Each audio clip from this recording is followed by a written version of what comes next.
ప్రభునందు ప్రియులైన వారందరికీ శుభములు.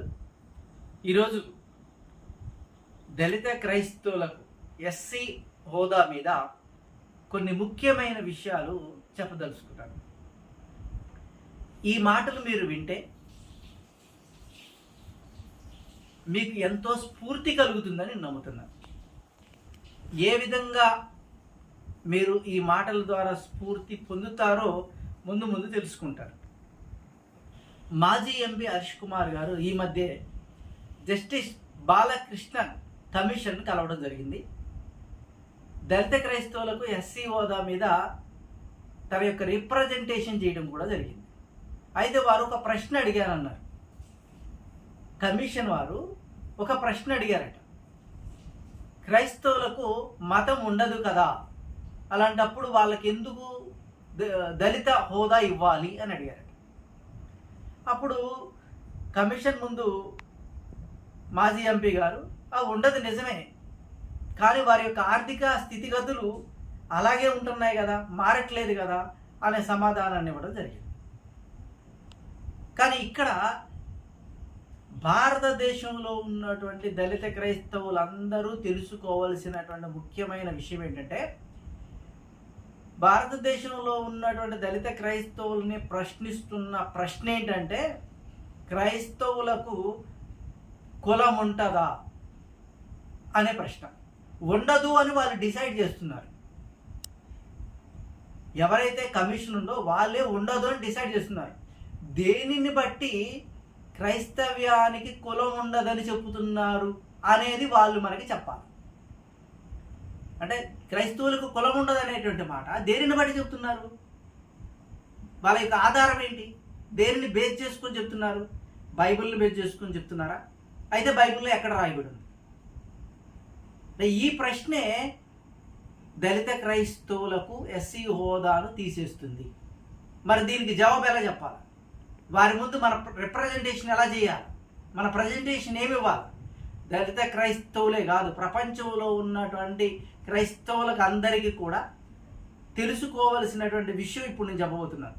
భారతదేశంలో ఉన్నటువంటి ప్రతి క్రైస్తవుడికి కులం ఉంటుంది. ఎస్సీ వాళ్ళు షెడ్యూల్ క్యాస్ట్ క్రైస్తవులుగా పిలువబడతారు. ట్రైబ్స్కి షెడ్యూల్ ట్రైబ్ క్రైస్తవులుగా పిలువబడతారు. బ్యాక్వర్డ్ క్లాసెస్ క్రిస్టియన్స్గా పిలువబడతారు.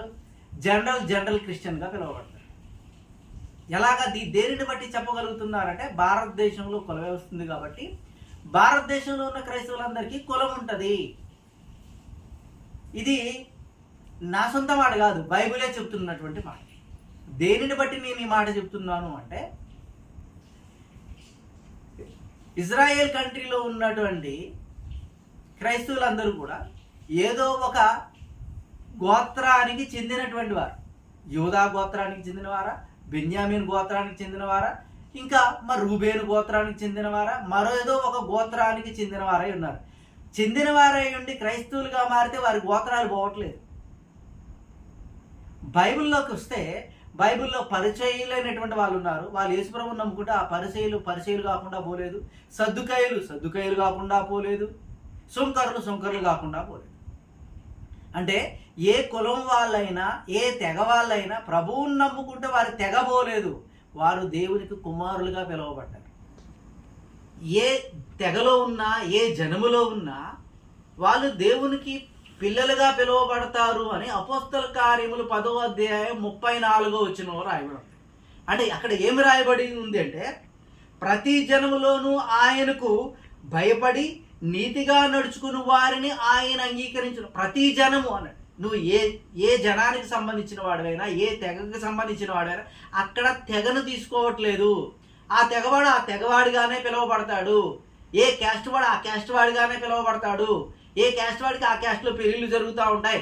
ఆ తెగలు తీసుకోవట్లేదు. మీరు దేవుని ముందు ఒకటి అనే భావన చెప్తున్నాడే కానీ మీ కులం పోతుందని బైబిల్లో ఎక్కడా లేదు.